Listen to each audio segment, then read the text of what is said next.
All right, so I'm showing this thing off another time. Here's what's been done with it.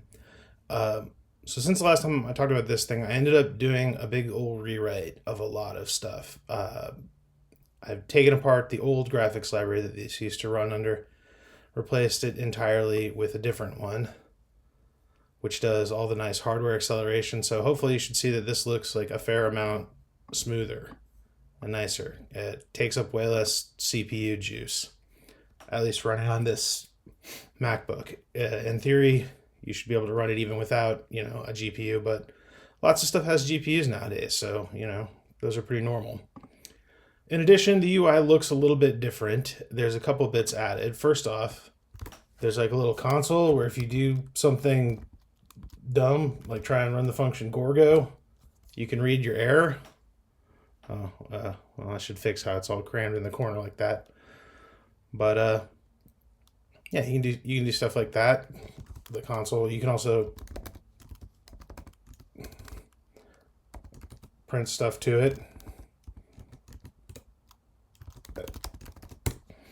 Clear it out so you can get like information about your sound. I don't know if you wanted to know.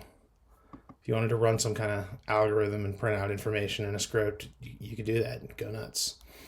Otherwise, it's largely similar. I guess the biggest new feature beyond the console, and I guess I still have this information panel here that, I don't know, I could put more stuff in it. I just, like, it's that big because I don't know what else to do with the rest of the screen real estate. I could shrink all this stuff down. The console does scroll, so if you, like, have a bunch of stuff, you can scroll back and forth. But I don't know what to put in here.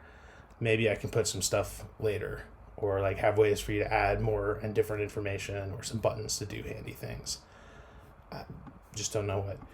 The other thing I added is scriptable, I don't know what to call them other than like click modes or drag modes. So I've selected something. I'm going to hold the D key and click. And now, instead of increasing my selection, it just drags it around. If I hold shift, it drags my selection. Selections now work where there are a start and a length, so this is selected to the left, or this is selected to the right. The drag, grabs it wherever you started it. You could do something where it picks the side that's closest to you, but I didn't do it that way. I also have some modes that work nice with the ruler. So if you hold S and I click, it sticks to the ruler. If I drag it, it drags out to ruler intervals. Click here, goes to the rule, goes to the nearest one before you.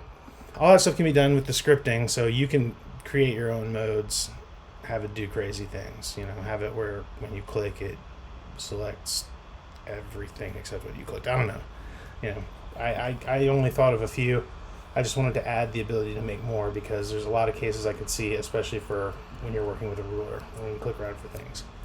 I guess the other big thing that's changed about this is it's all up on GitHub now, so you can like look at it. It's not anything super special to look at. The README is a little scarce because it's just how to build it. But yeah, it's there, so people can play with it if they want to. And if you have any interest in that, just let me know.